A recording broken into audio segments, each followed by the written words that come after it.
கிறிஸ்துவுக்குள் மிகவும் பிரியமான எனதருமை சகோதர சகோதரிகளே, ஆண்டவரும் உலக இரட்சகருமான இயேசு கிறிஸ்துவின் இணையற்ற நாமத்தினால உங்கள் எல்லாரையும் வாழ்த்தி ஆசீர்வதிக்கிறேன். இந்த ஏப்ரல் மாதம் 21ஆம் தேதி மங்கள வார்த்தை நிகழ்ச்சி மூலமாக உங்களை நேரடியாக உங்கள் வீடுகளில் சந்திக்கிறது எனக்கு ரொம்ப சந்தோஷம். கர்த்தர் உங்களை ஆசீர்வதிப்பாராக. சரி, இன்றைக்கி திருமண நாள் மற்றும் பிறந்த நாளை நினைவு கூறுகிற பிள்ளைகள் அப்படியே இருக்கிற இடத்துல முழங்கால்களை தாழ்த்துங்க. அன்பான ஆண்டவரே, உமக்கு நன்றி. இந்த நாளிலும் பிறந்த நாள் மற்றும் திருமண நாளை நினைவு கூறுகிற அன்பான பிள்ளைகளை ஒரு விசை கண்ணோக்கி பார். இதோ திறந்த வாசலை உனக்கு முன்பாக வைத்திருக்கிறேன், இனி அதை ஒருவனும் மூட முடியாது என்கிற அந்த மங்கள வார்த்தை இந்த வருஷம் முழுவதும் என் பிள்ளைகளுக்கு பலிக்கட்டும். வருஷம் ஃபுல்லாக என் பிள்ளைகளை கரம் பிடித்து அற்புதமாக ஆச்சரியமாக பாதுகாப்பாக நடத்துங்க. இயேசுவின் மூலம் பிதாவே, ஆமென். சரி, இன்றைக்கி நமக்கு ஆண்டவர் என்ன மங்கள வார்த்தை வச்சிருக்கிறாரு எடுத்து வாசிங்க. சங்கீதம் 97:11. நீதிமானுக்காக வெளிச்சமும் மகிழ்ச்சியும் விதைக்கப்பட்டிருக்கிறது. நீதிமானுக்காக வெளிச்சமும் மகிழ்ச்சியும் விதைக்கப்பட்டிருக்கிறது. இன்றைக்கி வெளிச்சத்தை எதிர்பார்த்து நீங்கள் காலையில் எழும்பி உட்கார்ந்துருக்கிறீங்க. காலை வேளையில் ஆண்டவரே, என் ஃப்யூச்சரில் ஒரு பிரகாசமான ஒரு எதிர்காலம், ஒரு வெளிச்சம் உண்டாகணும். இருட்டறையில் கடந்து நான் அழுதுட்டுருக்கிறேன். நைட்டெல்லாம் தூக்கமே வரலாண்டவரே. நிறைய கடன் பிரச்சனை, நிறைய நெருக்கடி, நிறைய பஞ்சம், நிறைய தோல்வி, நிறைய நஷ்டங்கள் ஆண்டவரே. ஏதோ தூரத்தில் ஒரு வெளிச்சம் தெரியற மாதிரி இருந்தது, அதுவும் இப்போ எனக்கு ஒன்றும் இல்லாமல் போயிடுச்சு ஆண்டவரே அப்படின்னு கண்ணீரோடு இருக்கிறீங்களா? இன்றைக்கி தூரத்தில் நீ பார்த்த வெளிச்சம் உன் பக்கத்தில் நீ அனுபவிக்கிற அளவுக்கு ஆண்டவர் கொடுத்துட்டார். அப்படின்னா நல்ல பிரகாசமான ஒரு எதிர்காலம். நீ நினைக்கலாம், என் பிள்ளை படிக்கலையா, அவனுக்கு ஒரு வாழ்க்கையில் ஒரு வெளிச்சம் உதிக்குமா, அவனுக்கு வாழ்க்கையில் பிரகாசமான எதிர்காலம் வருமா? ஆண்டவர் படிப்பை பார்த்தெல்லாம் ஒருத்தனுக்கு எதிர்காலத்தை கொடுக்குறவரல்ல, அவனுடைய வாழ்க்கையை பிரகாசிக்க பண்ணுகிறவரல்ல.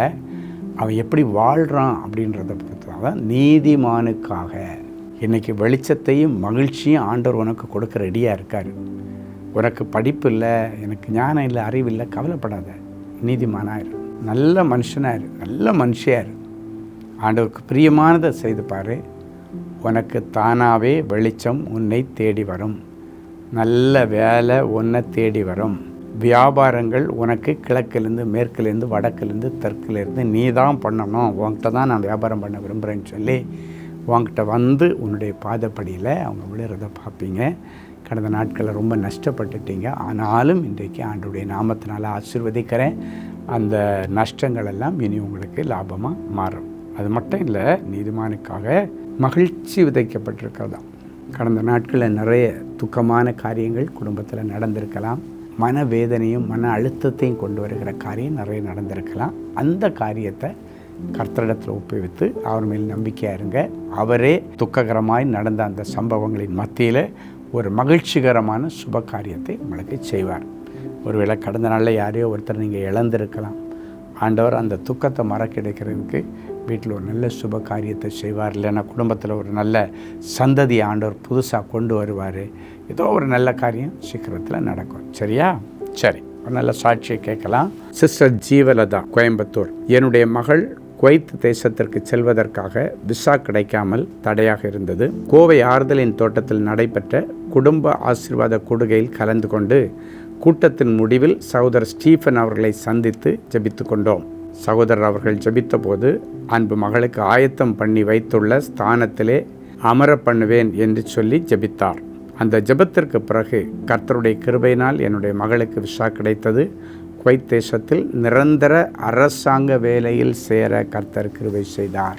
குவைத்தில் அரசாங்க வேலை, எவ்வளோ நல்ல ஆண்டவர். இன்றைக்கி ஆண்டவர் உங்களை பார்த்து சொல்கிறாரு, உங்களுக்கு அப்படி நடக்கும். சரியா?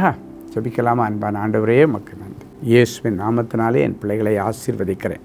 நீதிமானுக்காக வெளிச்சமும் மகிழ்ச்சியும் விதைக்கப்பட்டிருக்குதுன்னு சொன்னீங்களே ஆண்டவரே, முதல்ல என் பிள்ளைங்க ஒரு வெளிச்சத்துக்காக எதிர்பார்த்துட்ருக்காங்க, முன்னேற்றத்துக்காக எதிர்பார்த்துட்ருக்காங்க, ஒரு வாழ்வுக்காக எதிர்பார்த்துட்ருக்காங்கப்பா. நல்லது நடக்குன்னு எதிர்பார்த்துட்ருக்குறாங்க. அந்த காரியங்களுக்காகவும் அவங்க வாழ்க்கையில் இன்றைக்கு பிறகு ஒரு பெரிய மகிழ்ச்சி உண்டாகும். மகிழ்ச்சிகரமான சந்தோஷமான காரியங்கள் நடக்கவும் உடைய சமூகத்தில் தாழ்மையோடு என் பிள்ளைகளுக்காக ஜெபிக்கிறேன். இன்றைக்கு அவர்களை நீங்கள் நீதிமான்களாய் மாற்றும். நேற்றைக்கு வரைக்கும் உமக்கு பிரியமில்லாமல் அவர்கள் என்ன தப்பு செய்திருந்தாலும் மன்னித்து நீதிமான்களாய் மாற்றி, நீதிமான்களுக்காக நீர் வைத்திருக்கிற வெளிச்சமும் மகிழ்ச்சியும் இன்றிலிருந்து என் பிள்ளைகளுக்கு தாராளமாக கிடைக்கட்டும். நிறைய நல்ல சுப காரியங்கள் நிறைவேறட்டும். இயேசுவின் மூலம் பிதாவே, ஆமென். அன்பு தேவனுடைய பிள்ளைகளே, இந்நிகழ்ச்சியின் மூலம் நீங்கள் பெற்றுக்கொண்ட ஆசீர்வாதங்களையும் உங்கள் ஜெப விண்ணப்பங்களையும் அனுப்ப வேண்டிய முகவரி: தேவனின் அன்பு ஊழியங்கள், Vinayak avenue, OMR road, Okkiyam, Thoraipakkam, Chennai 600097. மேலும் 24 மணி நேர ஜெப உதவிக்கு 044-547-999 மற்றும் 9941150999 என்ற எண்களுக்கு தொடர்பு கொள்ளுங்கள்.